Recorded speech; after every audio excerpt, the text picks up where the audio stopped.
প্রায় ১০ কোটি টাকা অবৈধ সম্পদ অর্জনের অভিযোগে আওয়ামী লীগের সভাপতিমণ্ডলীর সদস্য ও সাবেক মন্ত্রী মোফাজ্জেল হোসেন চৌধুরী মায়া এবং তার স্ত্রী পারভিন আক্তারের বিরুদ্ধে দুটি মামলার সিদ্ধান্ত নিয়েছে দুদক।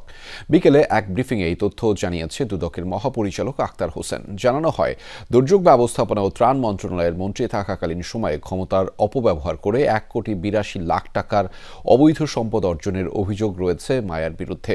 একই সাথে ১৬টি ব্যাংক হিসেবে ২৫৫ কোটি টাকার অস্বাভাবিক লেনদেনের প্রমাণ মিলেছে। স্বামীর ক্ষমতা অপব্যবহার করে স্ত্রী পারভিন আক্তারের বিরুদ্ধে ৮,৬,০০,০০০ অবৈধ সম্পদ অর্জনের প্রমাণ পেয়েছে দুদক। একই সাথে তার ৩৬টি ব্যাংক অ্যাকাউন্টে ১১১ কোটি টাকার অস্বাভাবিক লেনদেনের অভিযোগ আনা হয়েছে।